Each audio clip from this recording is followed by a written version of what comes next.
नमस्कार दोस्तों, स्वागत है आपके अपने यूट्यूब चैनल इंदिरा मधु जीएस क्लास में। दोस्तों, जैसे कि आप सभी को पता है, मैं हर रोज़ आप सभी के लिए सामान्य ज्ञान से संबंधित कुछ महत्वपूर्ण क्वेश्चन आंसर करवाती हूँ और आज भी मैं जीएस से संबंधित कुछ महत्वपूर्ण क्वेश्चन आंसर लाई हूँ। दोस्तों, आज की क्लास को शुरू करने से पहले मैं आप सभी को ये भी बताना चाहती हूँ कि अगर आपने मेरी पिछली वीडियो नहीं देखी हो तो आप उसे ज़रूर देखें, क्योंकि आपको देखने के बाद बहुत ही लाभ मिलने वाला है। दोस्तों, आज की क्लास को शुरू करते देखते हैं आज का पहला प्रश्न क्या है। आज का पहला प्रश्न है आपका, उगते हुए सूरज का देश किसे कहा जाता है?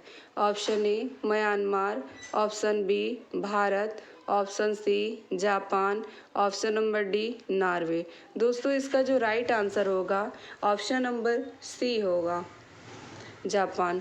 दोस्तों, यहाँ पे सूर्य की किरणें सबसे पहले पहुँचती है और जापान को ही निम्पान भी कहा जाता है और यह आपके प्रशांत महासागर में स्थित है। चलिए दोस्तों, देखते हैं नेक्स्ट क्वेश्चन की ओर बढ़ते हैं। सेकंड नंबर है आपका, किस संविधान संशोधन के द्वारा मताधिकार की आयु को 21 वर्ष से घटाकर 18 वर्ष कर दिया गया है?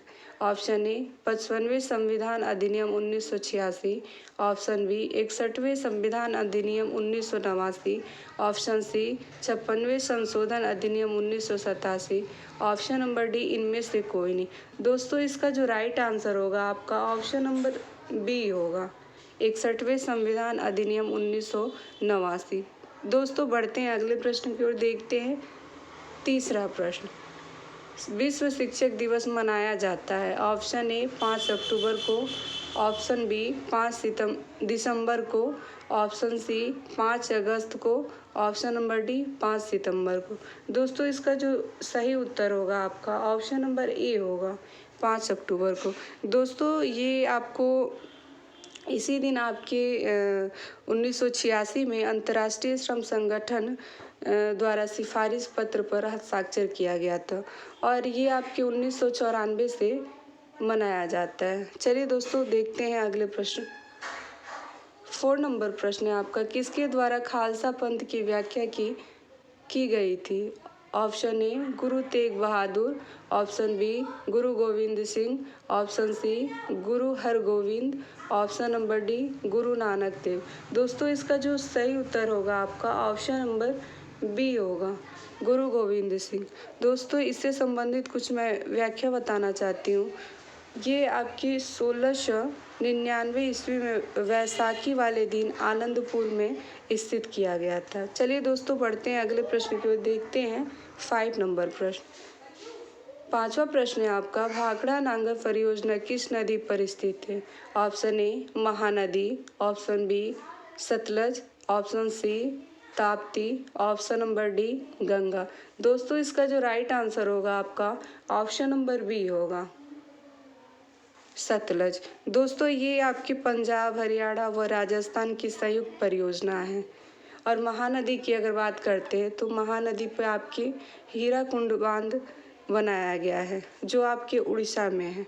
चलिए दोस्तों, बढ़ते हैं अगले प्रश्न की ओर, देखते हैं 6 नंबर प्रश्न। सूर्य ग्रहण होता है जब? ऑप्शन ए सूर्य पृथ्वी और चंद्रमा के बीच आता है, ऑप्शन बी पृथ्वी सूर्य और चंद्रमा के बीच होता है, ऑप्शन सी चंद्रमा सूर्य और पृथ्वी के बीच आता है, ऑप्शन डी इनमें से कोई नहीं। दोस्तों, इसका जो सही उत्तर होगा आपका ऑप्शन नंबर बी होगा, पृथ्वी सूर्य और चंद्रमा के बीच होता है। चलिए दोस्तों, देखते हैं अगले प्रश्न की ओर। 7 नंबर प्रश्न है आपका, NCTI है? Option A national council for teacher education, option B national commission for teacher education, option C national commission of teacher education, इनमें ऑप्शन नंबर डी इनमें से सभी। दोस्तों, इसका जो राइट आंसर होगा आपका ऑप्शन नंबर ए होगा। चलिए दोस्तों, बढ़ते हैं अगले प्रश्न की ओर, देखते हैं 8 नंबर प्रश्न।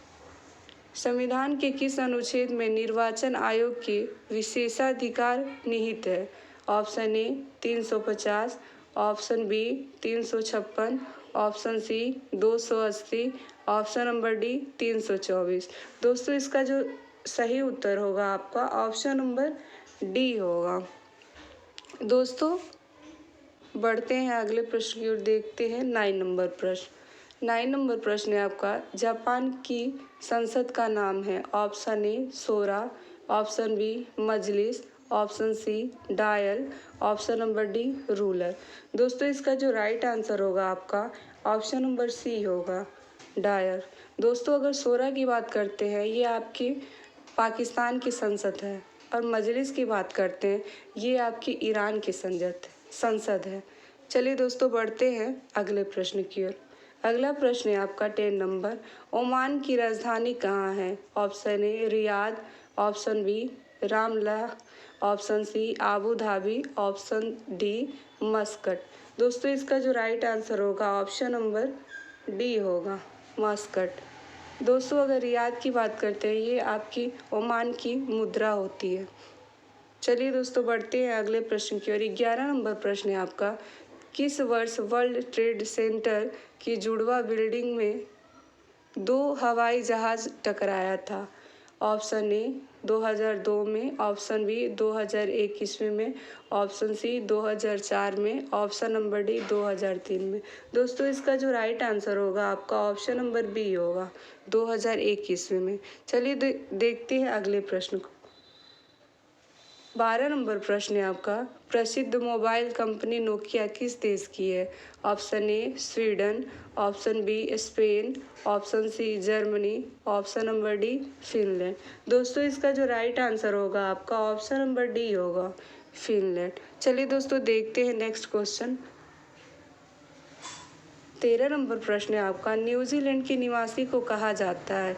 Option A kiwi, option B एसेज, ऑप्शन सी दोनों, ऑप्शन नंबर डी इनमें से कोई नहीं।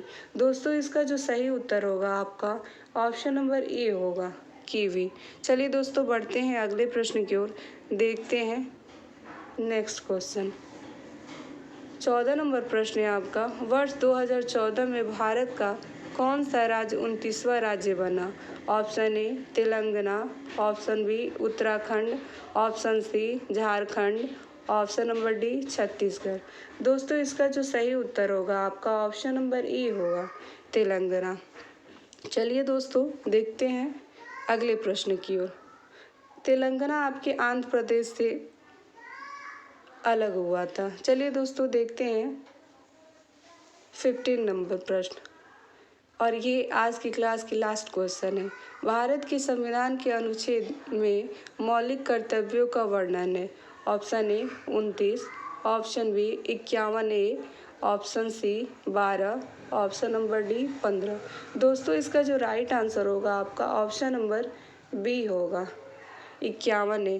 दोस्तों अगर 12-15 की बात करते हैं ये आपके मौलिक अधिकार में आता है, आपके भाग 3 में, और 51 ए की बात करती हूँ तो ये आपके मौलिक कर्तव्य हैं, आपके ये भाग 4 में आता है, और मौलिक कर्तव्य आपके 11 होते हैं।